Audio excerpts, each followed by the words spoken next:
माणगाव आदिवासी वाडीतील अत्यंत गरीब कातकरी कुटुंबावर आलेल्या संकटाची थरारक कहाणी समोर आली असून आदिवासी समाजाच्या असहाय्यतेचे करुण वास्तव पुन्हा एकदा उजेडात आले। नेरळ पोलिसात दाखल झालेल्या गुन्ह्यानुसार दिनांक 19 ते 21 नोव्हेंबर 2025 या कालावधीत 2 ओल्या बाळंतीण महिलांना आणि 5 निष्पाप मुलींना जबरदस्तीने पिकअपमध्ये बसवून वीटभट्टीवर कामाला नेल्याचा प्रकार उघडकीस आले। फिर्यादी दर्शन विजय मिरकुटे वय वर्ष 23 आणि रोजंदारीवर मजुरी करणारा युवक पत्नी प्रसूत असल्याने काही दिवस कामावर येता येणार नसल्याची माहिती त्याने काम देणाऱ्या आरोपींना दिली होती। मात्र गरीब मजुराचे शब्द क्षणभरही न ऐकता आरोपी समीर नजे आणि अब्दुल्ला नजे यांनी पूर्वी घेतलेल्या 27,500 उचल रकमेचा बहाणा करून फिर्यादीच्या घरात धडक मारली। घरात त्या क्षणी फिर्यादी अनुपस्थित होता।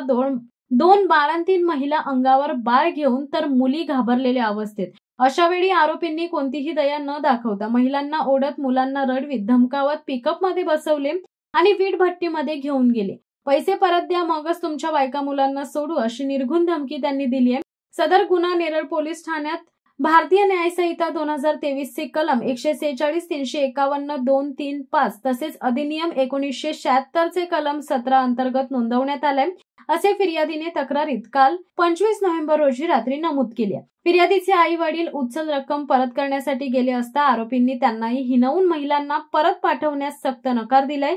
या गंभीर प्रकरणाचा तपास पीएसआय प्राची पांगे करत आहेत। एसडीपीओ राहुल गायकवाड आणि एपीआय शिवाजी ढवळे यांनी घटनास्थळी भेट देऊन परिस्थितीची माहिती घेतली।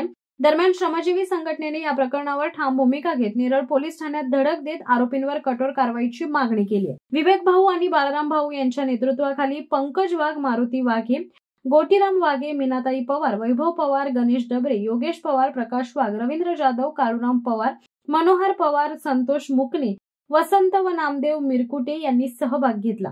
या अमानुष घटनेने संपूर्ण परिसरात संताप व्यक्त होत असून आदिवासी कुटुंबाच्या सुरक्षेबाबत गंभीर प्रश्न पुन्हा ऐरणीवर आलाय।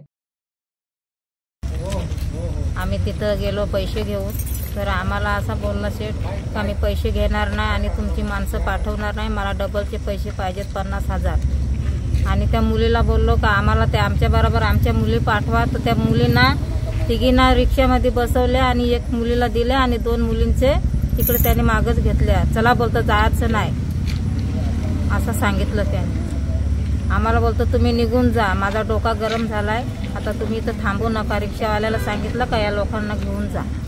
दादा काय सांगाल, आज नेरळ पोलीस ठाणे येथे आपण सर्व आदिवासी बांधव जमा झालेले आहेत, नक्की काय प्रकार घडलेला आहे? आज आपण